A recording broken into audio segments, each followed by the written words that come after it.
Okay, so today we're going to really get into like finding that sense of calm, Yeah, even when everything around you feels like it's going crazy. absolutely. We got some interesting stuff to work with today, and kind of an interesting contrast, actually. Yeah, two sources that seem very different on the surface, but Yeah. but I think there's a lot of really cool connections. Yeah, so we're going to be looking at the stillness within the flow. And it really uses this idea of like life is kind of a river, Right. Always moving. always moving. Yeah, and sometimes it's calm and peaceful, and sometimes it's, Raging rapids. Yeah. totally. Yeah. Yeah, and so how do you find that place of peace that isn't? That's not dependent on Yeah, the circumstances. yeah, it's not Well, dependent on what the river is doing. Yeah. Right. So that's one thing, and the second thing is this idea of the ultra alpha, Yes. which a lot of people might hear that and think like, oh, kind of an aggressive. Right. The old school alpha male. Yeah, exactly. But this is really not about that. It's a new paradigm, as the title says. Totally, yeah, it's like Alpha 2.0 or something. Yeah. Exactly.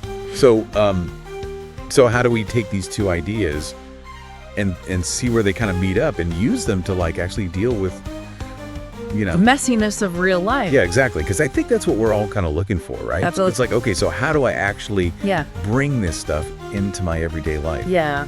So let's dig into this stillness within the flow thing. Okay. I mean, it's not about like stopping the river, right? No, it's not about you It's can't freeze the river. No, you can't freeze the river, and it's not about, going to live as a hermit in a cave Yeah. and detaching from life. Right. Exactly. It's about being in the flow, but having this internal stillness. Okay, so how does that actually work? How do we do that? Well, they use this really nice metaphor in the book of the river stone. So you've got the river, which is this, constantly flowing, changing thing that's life with all its, ups and downs and challenges. Yeah. And then you've got this smooth, solid stone at the bottom of the riverbed, Uh-huh. and that's your inner self, Okay. your core being. And the stillness is not the accents of water. Right. The stillness is the stone's unwavering presence despite the flow. Okay. So no matter what's happening around you, you have this internal anchor Okay. Yeah, that makes sense. that's not, getting swept away by the current. So how do we become that stone? I mean, when things are really, when the rapids are really raging. Well, one of the practices they suggest is actually called the river stone meditation. Okay. You can find a quiet place, sit comfortably, close your eyes, and you just visualize this river flowing. Okay. And then picture a nice, smooth, solid stone. Right. And feel the water moving around it, sometimes gently, sometimes with a lot of force. Uh-huh. And your breath becomes your anchor, Okay. just like the stone is anchored to the riverbed. Right. Your breath anchors your awareness. And as you're doing this, inevitably, thoughts and emotions will come up. Sure. It's like, oh, I've got to do this later today, or, I'm feeling stressed about this or whatever. Yeah. And the key is to just observe them Sure. without judgment, Right. Almost like the water flowing past the stone. You just watch them go by. Don't engage. Don't engage. Yeah. Just observe. Just observe.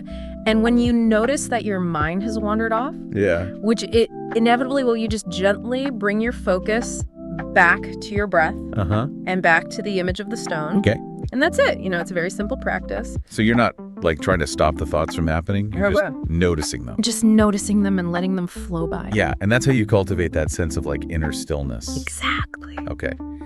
And I like that, you can do this meditation, but then they're also saying try and take that same awareness Yeah. out into your day. Throughout your day. Absolutely. So when you're in that meeting and you're getting stressed out, remember the river stone. Exactly. Okay, so that's really cool. Yeah.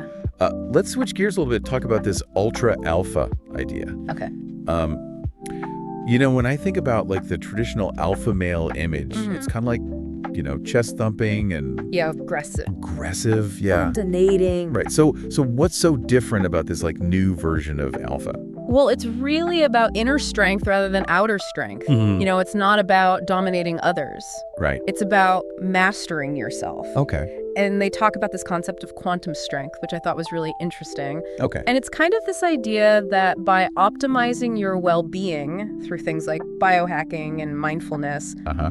you can tap into this deeper level of resilience, Right. almost like you're drawing on this like quantum field of energy or something. It's kind of out there, but I mean, it makes sense though, right? yeah, it's Like if you're really taking care of yourself on all those levels, Right. you're going to have more inner strength. yeah, absolutely. And that's what allows you to be that like calm presence in the middle of the storm. Exactly. And you can see how that connects back to this idea of the river stone, Totally. right? It's that same inner stability. Yeah. Okay, so instead of it being like aggression and outward force, it's like Yeah, it's inner power. inner power. Yeah, a quiet strength. Okay, I like that. Yeah. And then another thing they talk about with the Ultra Alpha is this idea of like resilient adaptability. Yes. They're not trying to resist change, they're embracing it. They're Yeah. seeing obstacles as like opportunities. It's both opportunities Yeah. to learn and evolve. Right, and that really goes back to that river metaphor too. Absolutely. You're not going to stop the river from flowing. You got to learn to like ride the rapids. Right. So yeah, that's cool. And what I thought was really interesting is that they specifically talk about cultivating inner peace Yes. as being like a key thing for the Ultra Alpha. Yeah, it's not just about, being physically strong or mentally sharp. It's about having that inner peace. And how do they cultivate that? They actually specifically mention mindfulness and meditation Okay. as tools for developing focus, Mhm. emotional resilience. Right, and that's exactly what we were talking about with that Riverstone meditation. Exactly. So you see how these two sources are actually starting to converge here. Totally, it's like they're coming at it from different angles, but they're both saying like, The fundamentals are the same. yeah, the fundamentals are the same. Yeah. You need that inner strength. You need that ability to adapt without getting totally thrown off. Yeah. And you need to be able to like not react to every little thing that happens. Exactly. So whether you're thinking about it in terms of like finding that stillness within the flow Right. or embodying this ultra alpha idea, it's all about developing that like centered core. Yeah, that grounded presence within yourself. Yeah, regardless of what's happening externally. Exactly.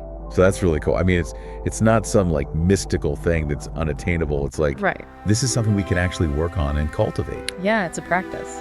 Yeah. And it makes you think like, how would your life be different if you really like made this a priority? Yeah. What would it feel like to move through your day with that kind of inner stillness and strength? To not get so thrown off by all the little, By the ups and downs. yeah, exactly. What new possibilities might open up if you were really anchored in that place of inner peace.